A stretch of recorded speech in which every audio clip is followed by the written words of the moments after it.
Então, discutir por que o Homo sapiens foi aquele que conseguiu, na concorrência com as outras subespécies, sobreviver, né? E aí, a discussão é a discussão da Revolução Agrícola, que é uma questão importantíssima, né? Entender como que essa revolução... Não há cidade sem a Revolução Agrícola, né?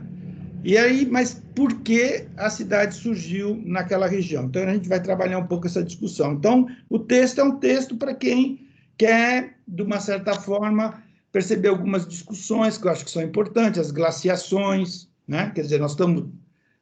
por exemplo, uma coisa interessante que eu vivenciei na minha experiência no Vale do Paraíba, na Foz, que eu conheço o Alto, Médio e Baixo Paraíba, que é muito interessante. Uma das questões mais interessantes que eu observei na minha vivência no Alto, Médio e Baixo Paraíba é que os bairros rurais, eles ocorrem... Se você vai na Foz do Rio Paraíba, por exemplo, ali na região de Atafona, em São João da Barra, que é onde fica o município onde está a Foz, existia duas fozes do Rio Paraíba. Uma que, mais ou menos, na época do descobrimento, ela ainda estava funcionando, que é onde está o Cabo de São Tomé. O Cabo de São Tomé é o antigo leito do Rio Paraíba. E é interessante que essa região é uma região que se formou praticamente aí nos últimos no terciário do quaternário costeiro, e é uma região é uma das maiores restingas do Brasil, é muito interessante. Mas você vê essa formação do bairro rural típico do Vale do Paraíba, é muito interessante. Então, tem particularidades que a gente entende pela formação, quer dizer, por que essa formação que a gente vê no Médio Paraíba, a gente vai ver também no Baixo Paraíba, né? Isso é muito interessante. Então, são formações que têm a ver com o processo da urbanização, né? Quer dizer, a urbanização ela tem particularidade. Então, nós vamos trabalhar um pouco essa discussão para entender melhor essa lógica, né? Então, é Legal. isso. Mais alguma observação? Bom, deixa eu ver se tem mãozinhas levantadas. Nenhuma. Legal. Nós estamos a 1h20. Nós temos aqui uma primeira provocação, visto, né, eu vou parar aqui com o compartilhamento.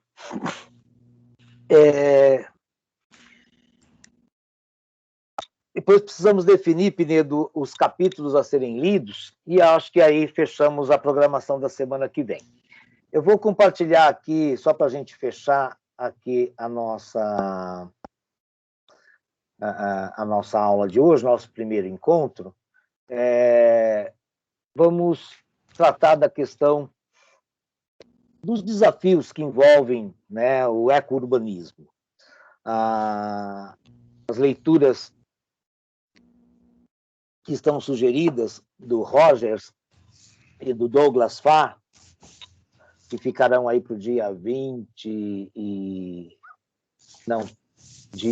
lá para maio, né? Vocês vão depois ter acesso aí lá para o dia 8 de maio, que são textos que já estão disponíveis, depois a gente vai definir os capítulos, tratam da dimensão do que seria a cidade hoje, o impacto representado pela urbanização. E a ideia do eco-urbanismo é a busca de um equilíbrio. Então, eu vou apresentar aqui o início dessa discussão, só para a gente ficar aí instigado a ler o Douglas Farr e principalmente o Rogers, além do Scheib e do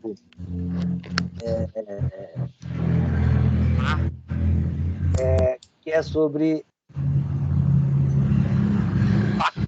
os desafios da sustentabilidade hoje. Pode ser? E aí nós vamos comentando os temas que estão colocados aqui.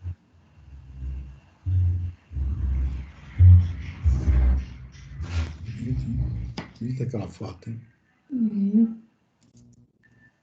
Legal. Tá aqui... Tá bom.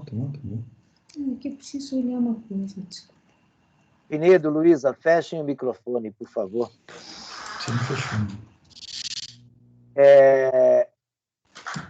Desafios da sustentabilidade urbana, né? Ou seja, nós estamos partindo do universo da cidade, da dimensão urbana, para pensar a sustentabilidade. E a ideia de sustentabilidade tem origem no famoso relatório Brundtland, né, de 87, desculpe, eu ia falar 77, de 87, que é quando esse conceito, né, de desenvolvimento sustentável passa a ser elaborado. E até há questionamentos, vai fazer parte, inclusive, da nossa bibliografia, um texto bastante crítico a esse binômio, né? É possível um desenvolvimento sustentável? Se é desenvolvimento, é questionável se é possível ser sustentável. Então, é uma discussão em aberto a questão da sustentabilidade e é uma homenagem a essa figura. E aí surge o conceito de que nós temos que pensar num futuro comum, né? E toda uma série de políticas, né? Envolvendo a ONU e os outros, vamos chamar, braços da ONU, como a FAO, associada, no caso, à alimentação, à Unesco, enfim, e a própria Habitat, né, que também é uma instância da ONU, e as várias conferências que sucederam, que todos conhecem aí, e que foram desencadeadas por esse relatório. Aqui só algumas dimensões, né, do impacto da cidade e os desafios representados pelas grandes aglomerações. Aqui, aspectos associados, no caso, aos insumos, né? Ou seja, o que nós consumimos, só no caso de São Paulo, em termos de energia, combustível, alimentos, água, né? E os resíduos, né? Tanto as águas residuais como os resíduos gerados por esse modo de vida baseado em grandes aglomerações, né? Então, o primeiro grande desafio que está colocado aí é a questão da resiliência urbana, né? O desafio do controle do crescimento e a questão da distribuição da população.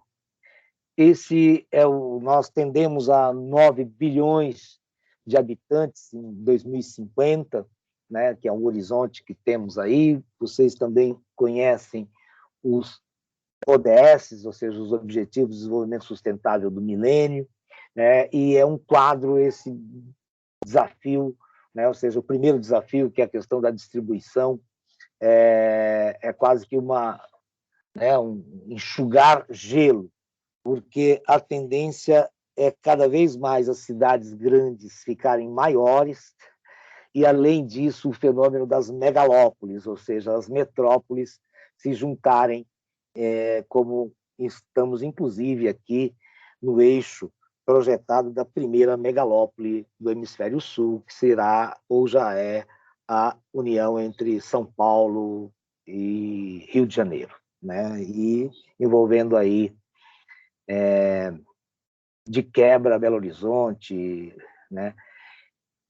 Eis a dimensão dessas concentrações, ou seja, 50% das pessoas já vivem em cidades, e a tendência é que isso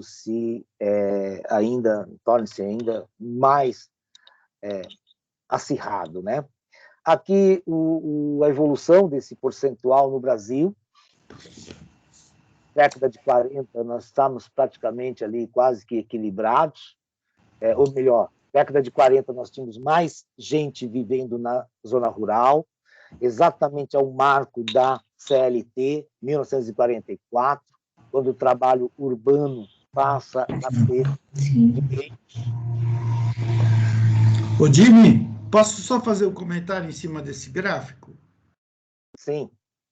Na realidade, é o seguinte, a gente pode observar que tem uma curva, principalmente ali 50, 60, 70, ela ela dá uma acelerada e depois ela vai parar um pouco ali nos anos 80, ela quebra um pouco, né? Então, só para a gente ter um contexto, nos anos 70, havia uma discussão de que São Paulo chegaria a 30 milhões de habitantes.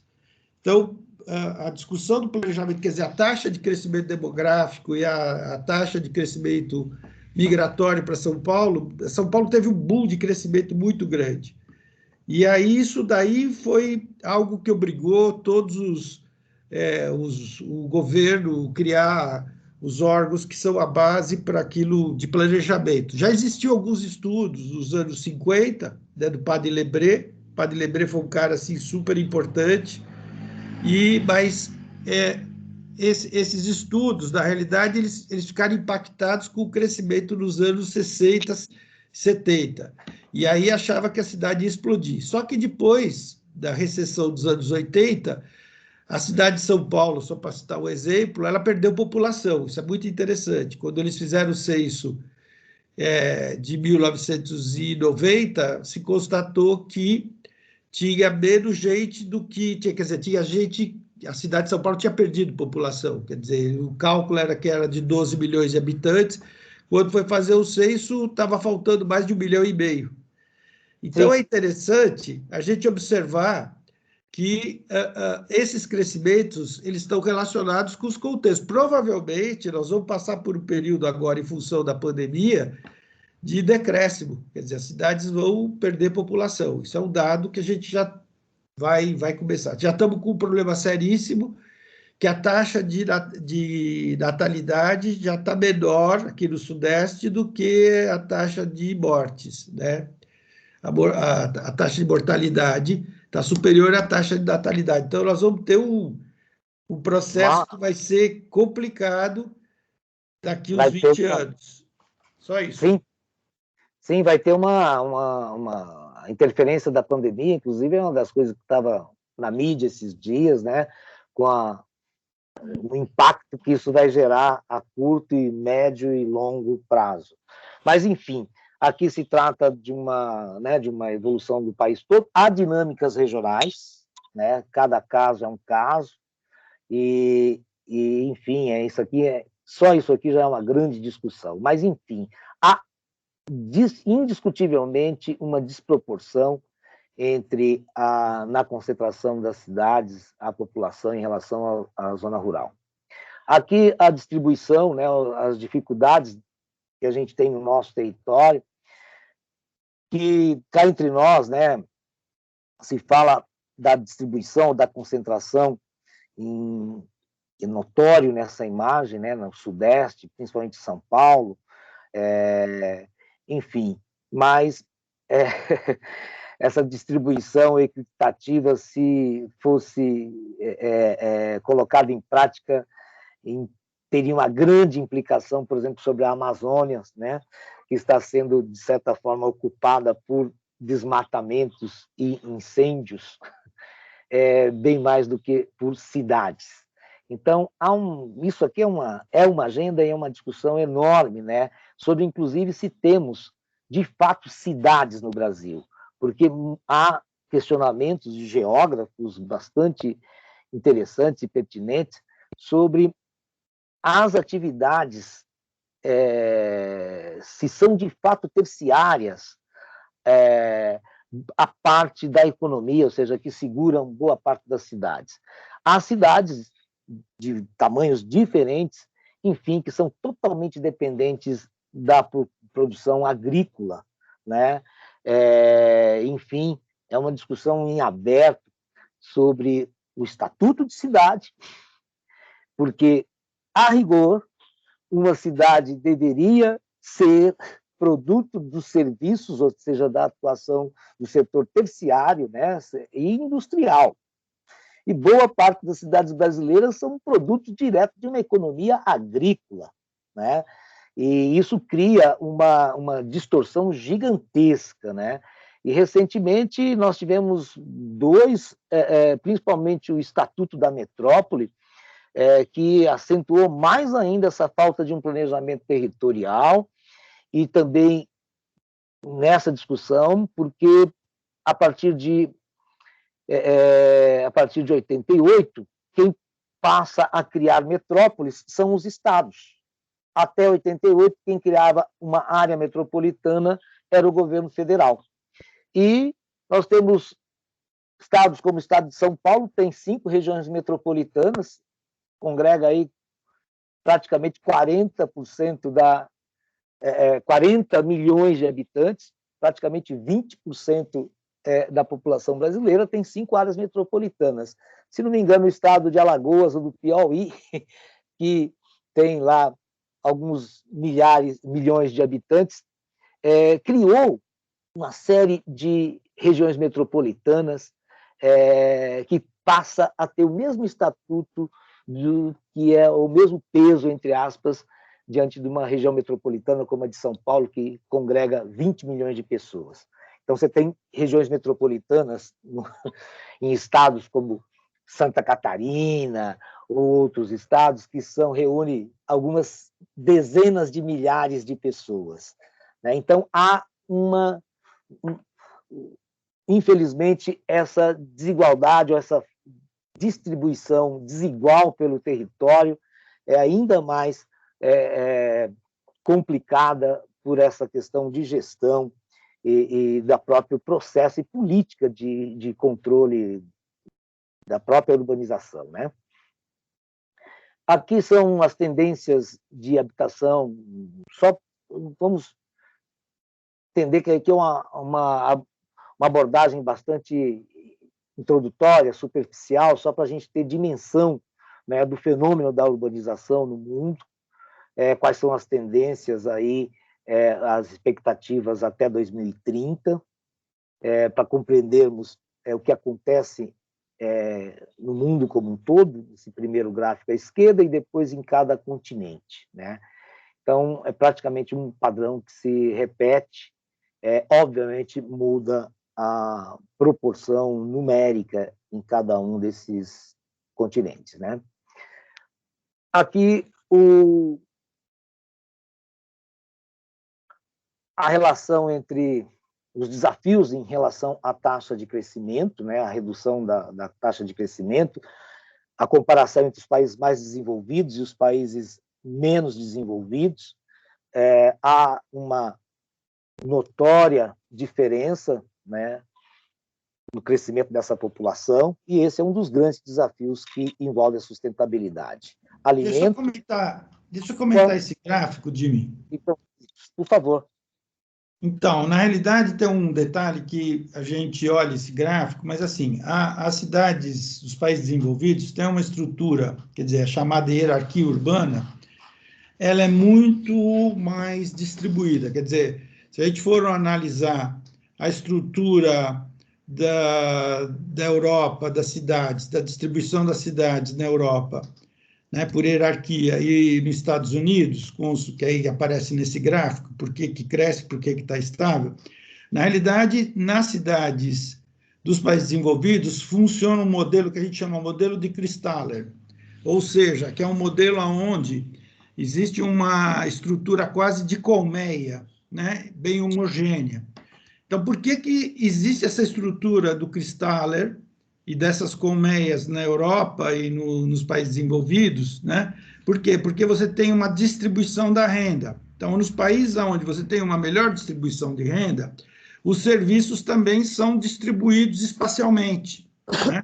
Então, o que faz com que, na realidade, você, quer dizer, uma pequena cidade, uma cidade de porte médio, você tem toda uma hierarquia aonde você não precisa se concentrar. Então, qual é o grande problema?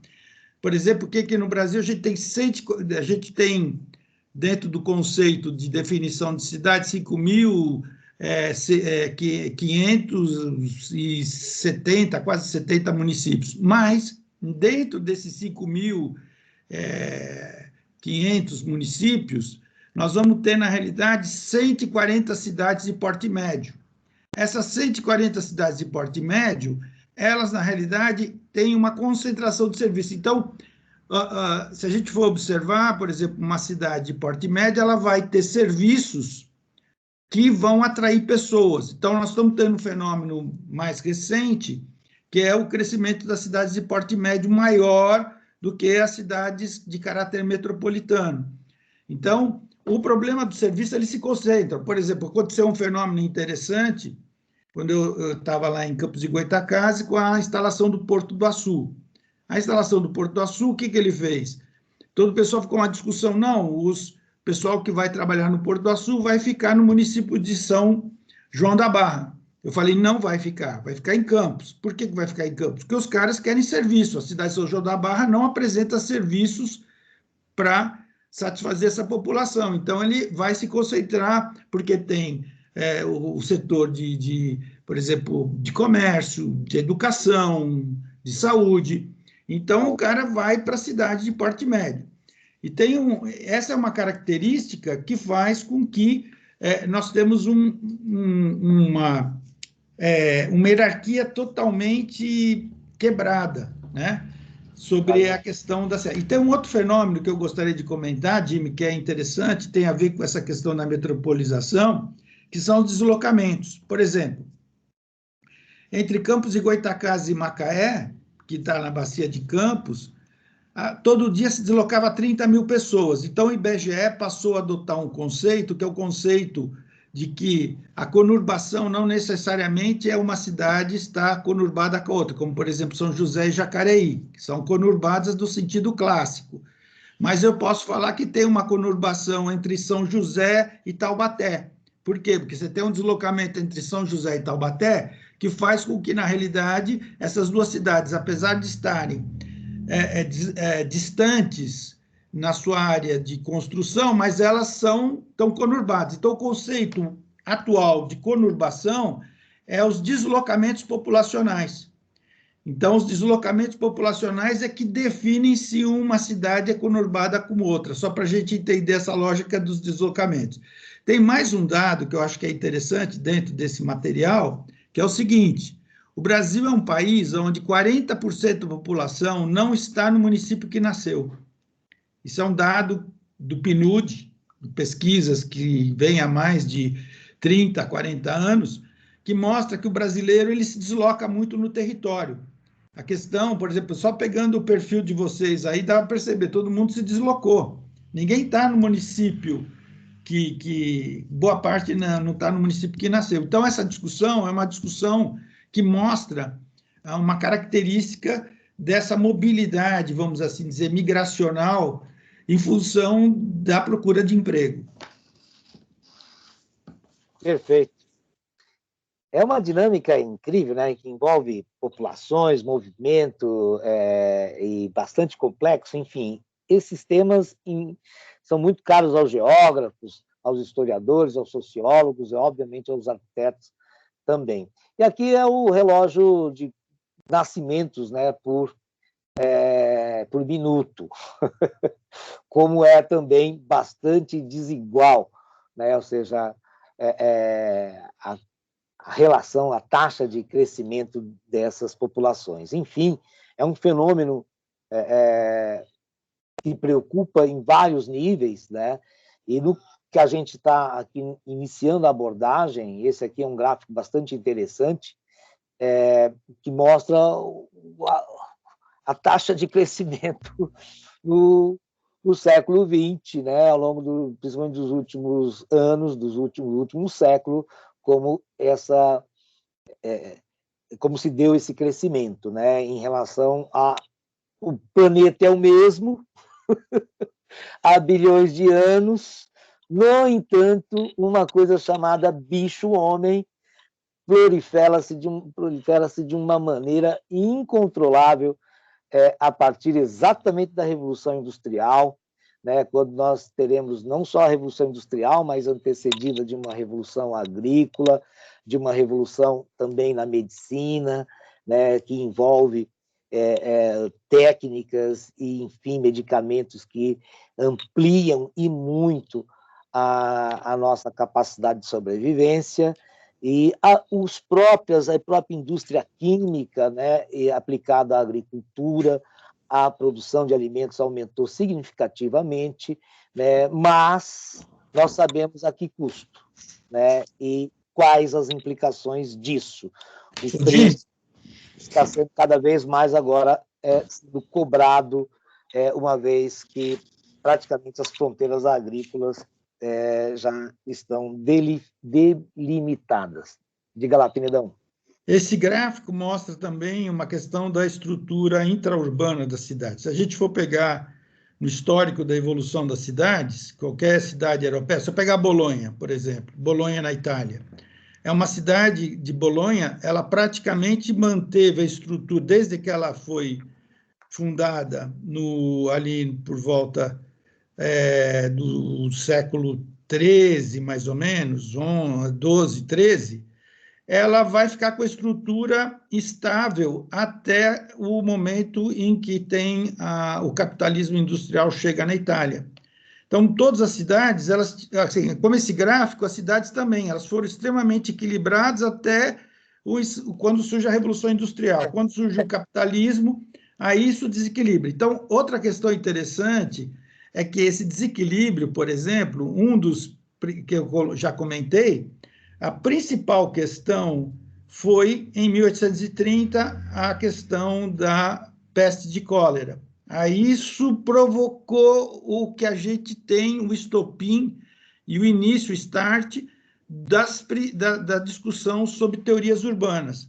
Então, a parte das teorias urbanas surge também. Então, na realidade, em função dessa explosão do crescimento das cidades, no sentido físico, que ela sai fora dos seus limites, é que começou toda uma reflexão de várias teorias, a ecologia, a Escola de Chicago, a Cidade Jardins, quer dizer, aí começa a explodir a questão da tradição do urbanismo alemão. Então, essas discussões todas elas surgem em função desse caos que surgiram nas cidades, e esse gráfico mostra bem. É isso.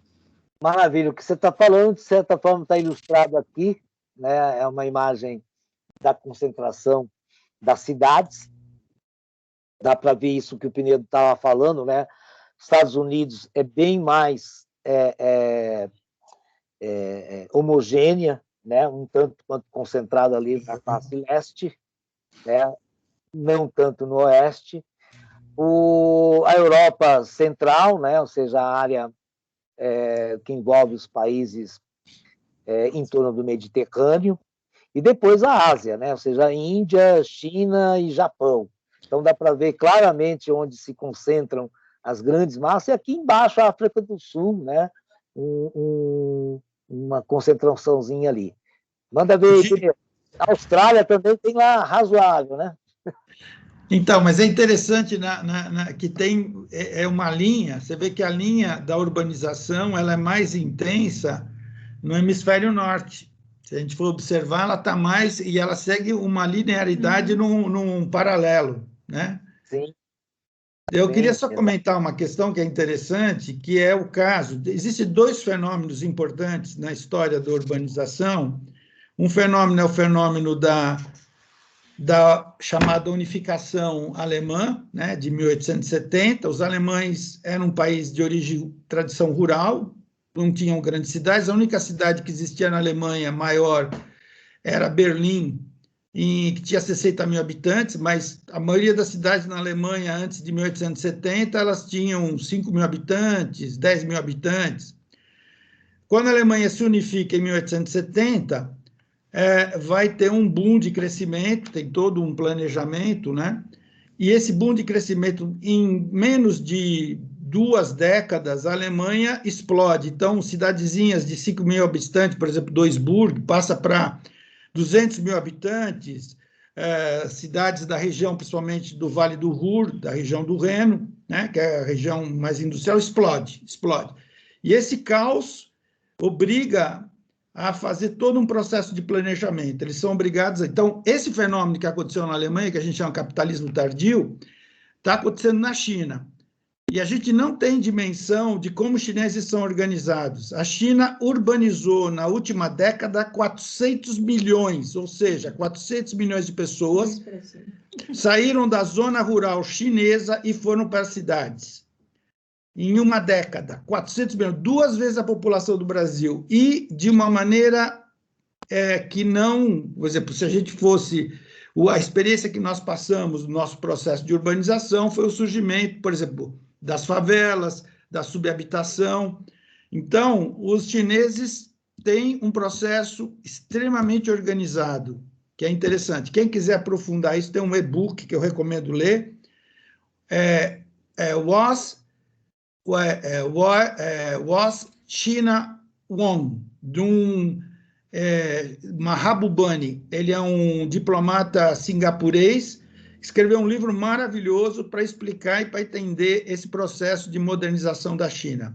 Was China Wong, do Mahabubani. É um e-book que você compra na Amazon, muito interessante, quem quiser entender melhor essa dinâmica dessa concorrência entre os Estados Unidos e a China, que, na realidade, vai ser, no fundo, a grande disputa, que espero que não termine em guerra, é entre os Estados Unidos e a China. Perfeito. Colega, se alguém quiser fazer alguma pergunta ou comentário, fica à vontade, né? Nós estamos aqui dialogando. Daria para repetir o nome do livro, professor? Was China? Wong. Wong, tá. Obrigado. Legal.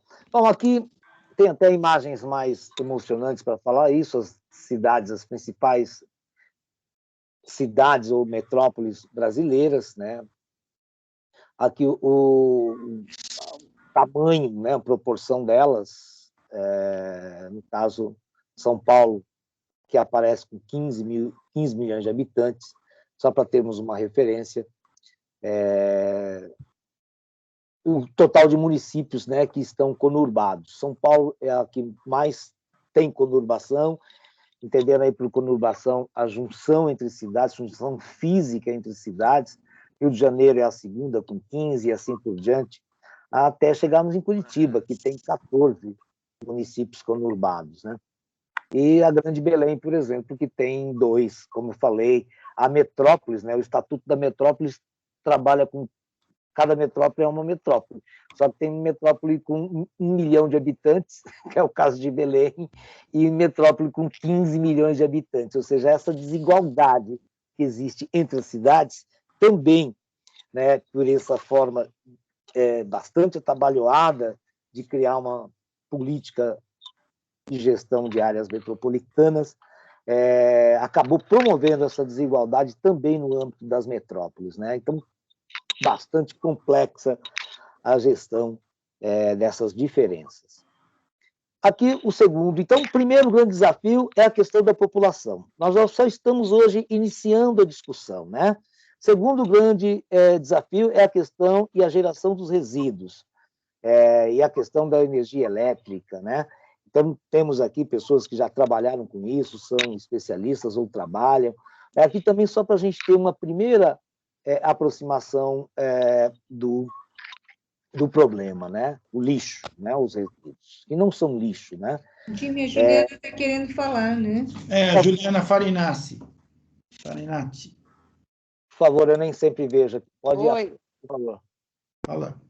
Não, é só porque você falou essa questão de região metropolitana, e aí eu ia pedir para, em algum momento, se a gente puder falar um pouco, saber um pouco mais dessa região metropolitana do Vale, Litoral Norte, né, que me parece bem esquisita, assim, né, em termos de... Mas aí eu acho que não, Mas agora qual não vai ser... você acha esquisita, Juliana? Coloca melhor o que você acha que é fora do padrão, na sua concepção. Eu acho que são municípios dispersos no território e com características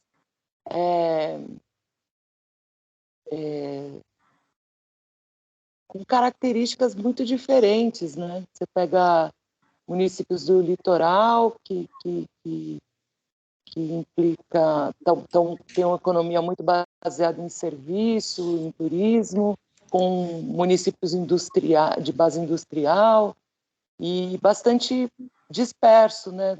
Me parece diferente assim do que a gente vê em outras regiões metropolitanas, né? Que existe uma aglomeração em torno de um um centro, né? Então, E eu queria saber como que isso está funcionando, né? O que está trazendo, né, para a região. ô, Jimmy, posso falar? Depois posso comentar? Primeiro tem uma questão histórica, né? Eu acho que, por exemplo, o Vale, ele teve todo um processo que está muito ligado ao ciclo do café, que começa ali em São José do Barreiro, que foi a partir da Fazenda Pau d'Alho, que é quando o café ele sai do Vale do Paraíba Fluminense e ele entra no Vale do Paraíba Paulista. E a partir daí é interessante que a urbanização ela vai seguir uma lógica que é a lógica das áreas mais adequadas para a cafeicultura. Então, que basicamente vai ser a região que está mais assim no fundo de vale e nos primeiros contrafortes, mas basicamente fundo de vale. E aí a gente começa a entender porque no alto, por exemplo, tem uma diferença entre o Médio Paraíba e o Alto Paraíba. Você percebe que as cidades do Alto Paraíba, elas praticamente pararam no tempo, enquanto que as cidades do Médio Paraíba, elas ficaram mais no eixo da circulação com São Paulo. Então, tem uma discussão que é assim, primeiro é separar o Alto Paraíba, que tem uma loja, aí o Jimmy pode explicar melhor. Então, aí a gente vai encontrar cidades como Cunha, a gente vai encontrar Areia, vai encontrar São José do Barreiro, vamos encontrar São Luís do Paraitinga, né? Que são cidades que ficaram fora do eixo. E aí tem as cidades do eixo. E aí tem uma questão que é a questão da industrialização. Talvez entender um pouco isso é entender as cidades mortas do Monteiro Lobato, que mostra bem essa decadência, quando o café vai para a região mogiana. E aí é quando o desenvolvimento volta. E aí, quando o desenvolvimento volta, ele, na realidade, ele não vai permitir que uma cidade tenha ascendência sobre a outra. Então, fica São José, Taubaté, Pinda, quer dizer, vai ter uma distribuição em função das duas pontas, que são São Paulo e Rio de Janeiro. Para você ter uma ideia, nos anos 70 tinha uma discussão, até tem uma revista Veja, acho que é a revista Veja, não, Realidade, que é maravilhosa essa revista, que fala sobre, na realidade, você ia formar uma mancha urbana única, de São Paulo até o Rio, só que isso daí, em função da crise dos anos 80, não aconteceu. Então, o Vale do Paraíba ele fica, na realidade, no meio de duas grandes metrópoles. E aí isso faz com que não permitiu, vamos assim dizer, o desenvolvimento de uma cidade que tivesse ascensão sobre as outras. Fala aí, Jimmy.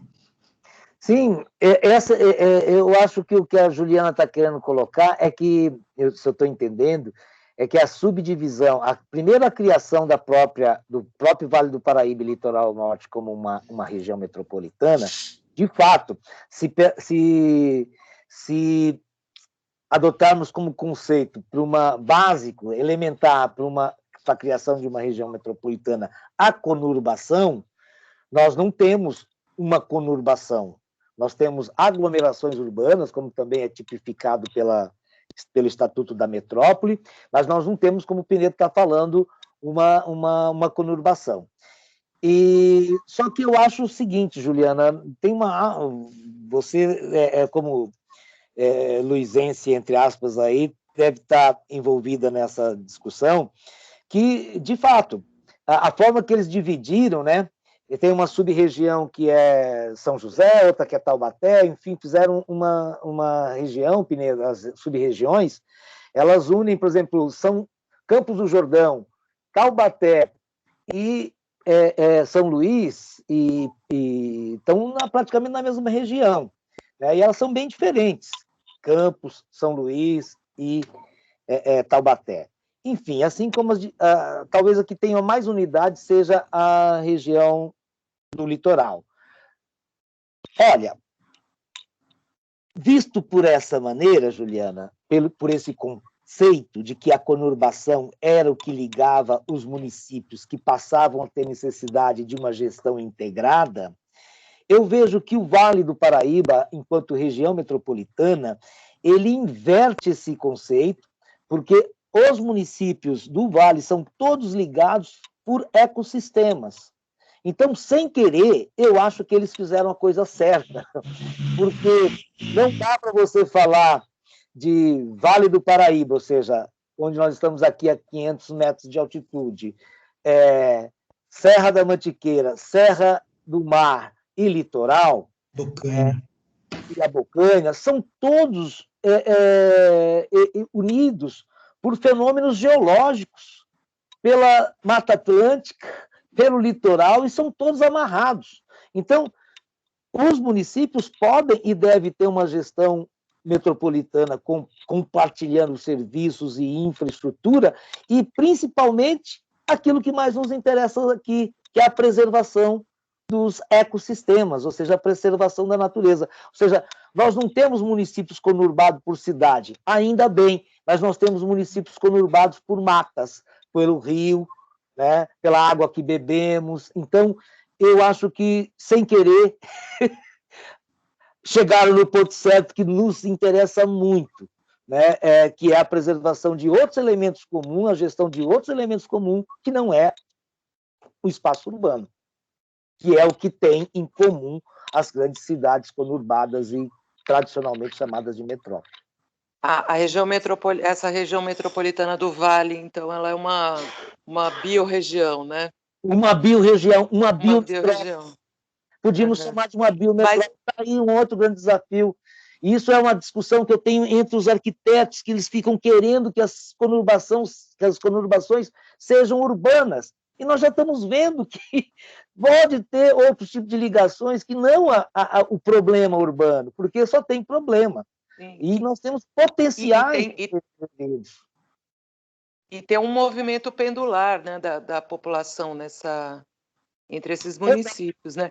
Mas eu fico curiosa para saber também, que eu não tenho acompanhado, como isso está funcionando, né? O que isso tem trazido, digamos, de benefícios ou de perspectivas para a gestão territorial aqui nessa região, né?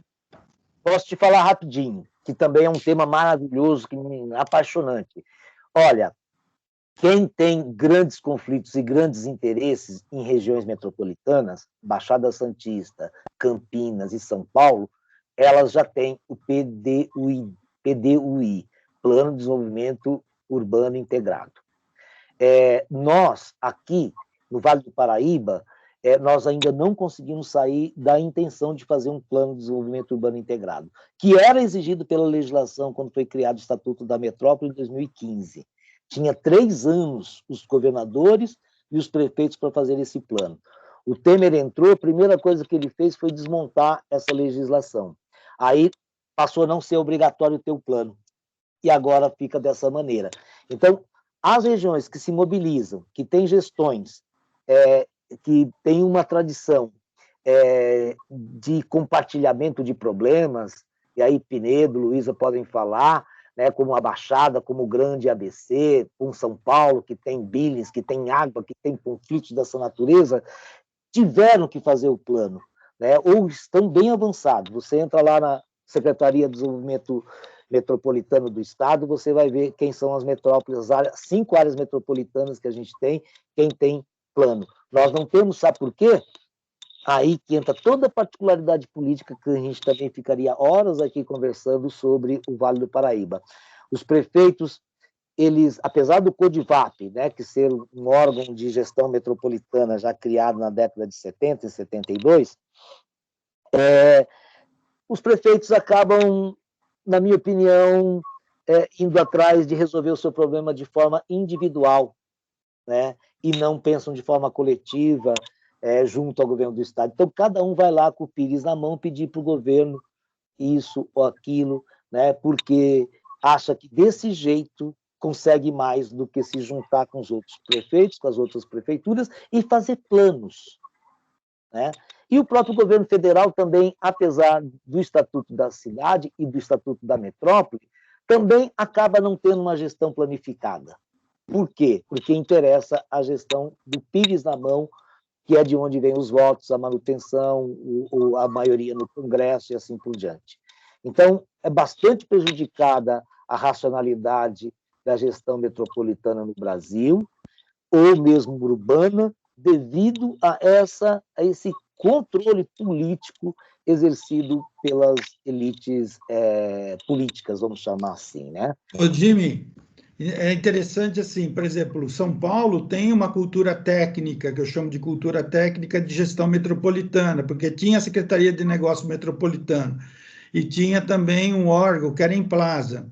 Então, veja bem, quer dizer, toda essa discussão da macrometrópole, começou uma discussão sobre Campinas, né, a formação da região metropolitana de Campinas, a formação da região metropolitana de São Paulo, da região metropolitana da Baixada Santista, do Vale. Quer dizer, São Paulo sempre teve uma cultura técnica maior. Para você ter uma ideia, eu morei 15 anos no Rio de Janeiro.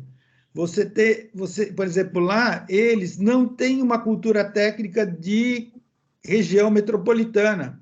Quando eles começaram a construir, por exemplo, o arco metropolitano, que é o que seria são infraestruturas metropolitanas, que nem no caso Rodoanel, etc., né? Lá em São Paulo você tem normas, você tem todo um procedimento. No Rio é cada um para si, Deus para ninguém. Então, para a gente ter uma ideia, tanto que eu participava de várias discussões lá, e eu falava, desculpa, mas aqui não tem cultura técnica. Então, o prefeito vai lá, quer abrir um acesso para o arco metropolitano, o cara vai lá, abre e pronto, faz a conexão. Se vai morrer gente, se não vai morrer gente, se vai ter acidente, se é o melhor local para fazer o acesso ao arco metropolitano. Aqui em São Paulo, não, você tem toda uma discussão com relação a uma cultura técnica. Eu vou colocar uma coisa aqui. Sabe por que a gente tem o Parque Estadual da Serra do Mar? Você alguma vez pensou o que levou à criação do Parque Estadual da Serra do Mar? Você já pensou, Juliana? Olha, o que a gente ouve falar ali dentro da biologia, assim, é pela questão de que era por causa da altitude, não tinha sido explorado economicamente na época que teve um estímulo à criação de várias áreas de conservação. Mas com certeza tem um motivo histórico e político muito mais profundo, né? Tem. Sabe por quê? Uma coisa muito simples. Se deve a um cara que é criticado, mas ele aí deu uma bola dentro. Adhemar de Barros Filho. Ele pegou e, através de um levantamento das terras devolutas que tinha no estado de São Paulo, essas terras eram terras devolutas. Então, ele fez um acordo. Quer dizer, se a gente tem hoje o Parque Estadual da Serra do Mar, que praticamente é um dos principais elementos para a preservação da Mata Atlântica, né, e por isso que ela está preservada, é porque o Adhemar de Barros chegou à conclusão que era importante não permitir que se transformasse essas terras. Então, na realidade, ele tomou uma decisão política naquele momento, porque talvez se ele não tivesse tomado essa decisão, nós teríamos uma urbanização que pegaria todo ali o Planalto paulistano, desceria a Serra do Mar. Então, nós teríamos um contínuo. Eu tinha um professor chamado Felipe Gunn, que ele falava um negócio maravilhoso. Ele falava assim, não existe em nenhuma grande metrópole do mundo uma mata como a Mata Atlântica do lado de uma metrópole. Então, veja bem, o Adhemar de Barros, ele tomou uma decisão importante, que foi o quê? Transformar as terras devolutas, que todas, onde está hoje o Parque Estadual da Serra do Mar, são terras que pertenciam à União. Então, ele pegou e transformou. Aí você vai me perguntar, mas por quê? Porque ele quis pegar as terras devolutas que estavam dentro de São Paulo e especular. Então, ele fez uma operação casada. Eu especulo com as terras devolutas dentro da cidade de São Paulo, mas, em contrapartida, eu vou criar. Então, ele fez um ato que criou o Parque Estadual da Serra do Mar, que ninguém ia questionar. E, com isso, ele fez a especulação dentro da cidade de São Paulo, com as terras devolutas, entendeu? Então, na realidade, se a gente não é porque é bonita a serra, porque ela, entendeu? Quer dizer, teve um fato político que permitiu isso. Então, agora, isso daí é um dado... Assim como a Jureia também, né? Perfeito. Era para ter uma usina nuclear lá, né? Isso, aí o que aconteceu? Começou um movimento, que aí entra o movimento ecológico, que lutou para que aquela região não tivesse usina atômica. Só que o governo do estado fez o quê? Ele pegou e compensou. Tinham muitas empresas que já tinham comprado grandes glebas por causa da construção da usina, e ele fez uma compensação. Então, ele pegou terras públicas que existiam em outros lugares para compensar as empresas que tinham comprado as terras para especular depois da construção da usina. Então, na realidade, por exemplo, eu trabalhava em São Bernardo na época, nós tivemos que dar muitas terras que eram terras públicas que estavam lá em São Bernardo para poder compensar a Parque Estadual da Jureia. Entendeu? Quer dizer, tem sempre uma operação casada, que a gente tem que entender essa lógica da operação casada. Nunca porque eles acham que tem que conservar mesmo, né? Não é só essa lógica. Tem essa lógica, mas, por exemplo, se a gente for pegar a história dos parques nacionais americanos, é outra história. Por que os parques nacionais americanos, tipo Yellowstone? Porque os americanos eles têm a cultura chamada American Renaissance. Então, a American Renaissance é uma cultura que, assim, quando tem a independência dos Estados Unidos, quando tem a Guerra de Independência, que dura 40 anos, só em 1812 que os ingleses aceitam a independência dos Estados Unidos, ele faz o início dos Estados Unidos de volta lá perto da janela, que eu acho que fica mais natural, entendeu? De ficar perto da janela, a estética fica melhor aqui, entra no apartamento, vê o verde lá, entende? Se vocês tiverem mais pessoas, né? Porque ele é bem pesado. Aberto, Fábio. Senão, Fábio, fazer isso no outro dia. Tá aberto, Fábio. Fábio. Legal. Vamos lá, Pinedo, conclua. Então, no caso do American Renaissance, é interessante, os americanos, quando eles fazem a Guerra de Independência, em 1776, eles têm um choque cultural, uma ruptura com os ingleses que é tão profunda, que eles negam toda a origem urbana deles, e europeia. E aí eles têm que criar uma nova cultura, daí que surge a cultura do landscape. A cultura do landscape americano, ela surge em função da Guerra de Independência. O Thoreau e todo o movimento, Whitman, Melville, a própria literatura americana, ela é a literatura onde a natureza passa a ser algo mais que ideológico e fundamental. E aí você vai entender por que, por exemplo, as pradarias, eles vão começar a cultuar a paisagem. Então, por exemplo, vai surgir um cara chamado Frederick Law Olmsted. O Frederick Law Olmsted é o cara que fez o Central Park, que é considerado o pai do urbanismo americano, do landscape urbanismo. Ele construía o parque antes da cidade. E o primeiro exemplo de urbanismo americano, sabe o que é, Juliana? Onde os americanos fizeram o primeiro projeto de urbanismo moderno deles? Nos cemitérios. Os cemitérios, esse cemitério da Paz, esses cemitérios que a gente importou, que não tem lápide, é projeto americano, porque foi aí que eles começaram a falar, olha, nós vamos usar o cemitério como algo que reforça o perfil da paisagem. Porque ele já tinha uma cultura de enterrar seus mortos das colinas. Não tinha, então, essa discussão. Então, a gente tem uma questão cultural que influencia. Não dá para... Se você pegar e tentar entender a particularidade do urbanismo, eu estudei o urbanismo americano, landscape urbanism, é muito baseado numa questão cultural. Se a gente não entender a questão cultural, você não vai entender a questão como eles vão pensar a cidade deles. E como viram as políticas públicas, né? E o que acaba tornando-se políticas públicas. Gente, o papo vai fácil.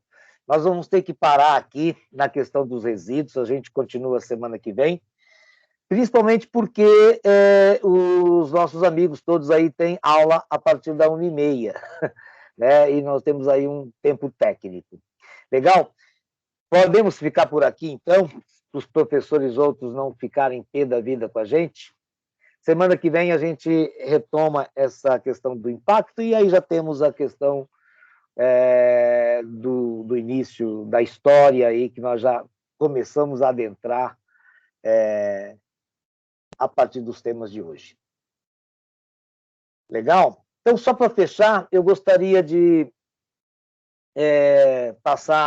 abrir a palavra aí para alguém queira fazer alguma observação e dar um tchau para todos. Fique à vontade, por favor. Vamos fazer uma rodada aí de despedida. Eu nem vi a Priscila, por exemplo. Cadê você, Priscila? O Rodolfo, tudo bem, Rodolfo?